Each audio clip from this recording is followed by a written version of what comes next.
Back to news. మరొక breaking update చూద్దాం. ఎట్టకేలకు మాజీ మంత్రి పెనమలూరు ఎమ్మెల్యే పార్థసారథికి ఊరట లభించింది. టికెట్ ఆయనకే ఇస్తామంటూ పార్టీ నాయకత్వం భరోసా కల్పించినట్లుగా తెలుస్తోంది. ఈ మేరకు తాడేపల్లి క్యాంప్ ఆఫీస్ వర్గాలు అనధికారిక ప్రకటన అయితే చేస్తున్నారు. నిజానికి కొన్ని రోజులుగా టికెట్ విషయమై పార్థసారథి అలకపోనారు. ఒక దశలో పార్టీ మారుతారనే వాదనలైతే వినిపించాయి. ఈ క్రమంలో తాడేపల్లి క్యాంప్ ఆఫీస్ కు పిలిపించుకున్నట్టుగా తెలుస్తోంది. మొత్తంగా పెనమలూరు టికెట్ అయితే పార్థసారథికి పార్టీ నాయకత్వం భరోసా కల్పించినట్లుగా అయితే సమాచారం అందుతుంది. మొత్తంగా పెనమలూరు టికెట్ నీదే అంటూ పార్థసారథికి జగన్ హామీ ఇచ్చినట్లుగా అయితే సమాచారం అందుతోంది.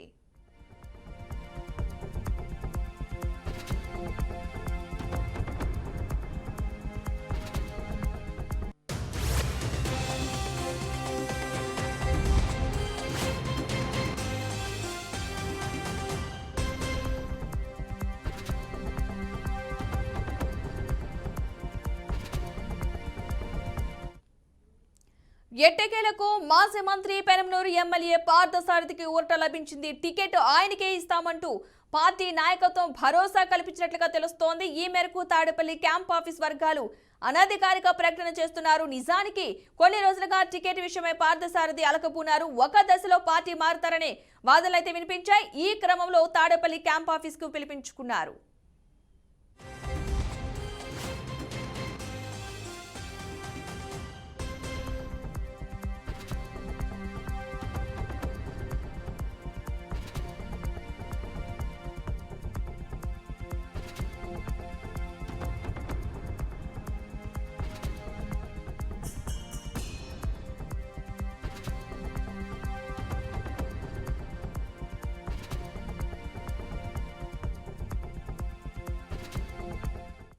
పెనమలూరు ఎమ్మెల్యే పార్థసారథికి ఏపీ సీఎం వైఎస్ జగన్ భరోసా కల్పించినట్లుగా తెలుస్తోంది. పార్థసారథి టికెట్ పై కొన్ని రోజులుగా సందిగ్ధత అయితే కొనసాగుతుంది. తనకు టికెట్ రాదనే వాదనలతో ఒక దశలో పార్టీ మారేందుకు కూడా సిద్ధమయ్యారు. దీంతో పార్టీ నాయకత్వం పార్థసారథిని తాడేపల్లికి పిలిపించుకుంది. ఇదే అంశానికి సంబంధించిన పూర్తి సమాచారాన్ని మా ప్రతినిధి శ్రీనివాస్ అందిస్తారు. శ్రీనివాస్,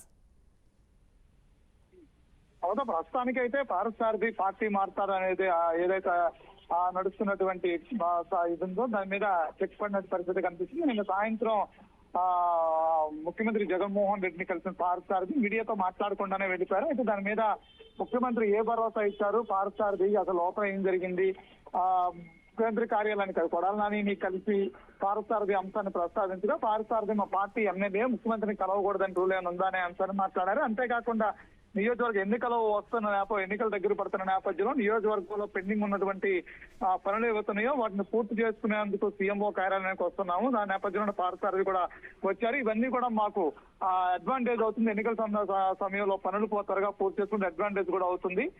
పార్థసారథి అంశం అసలు ప్రస్తావించాల్సిన అవసరం లేదు. ఎందుకంటే పార్థసారథి పార్టీ మారే ఉద్దేశం లేదు.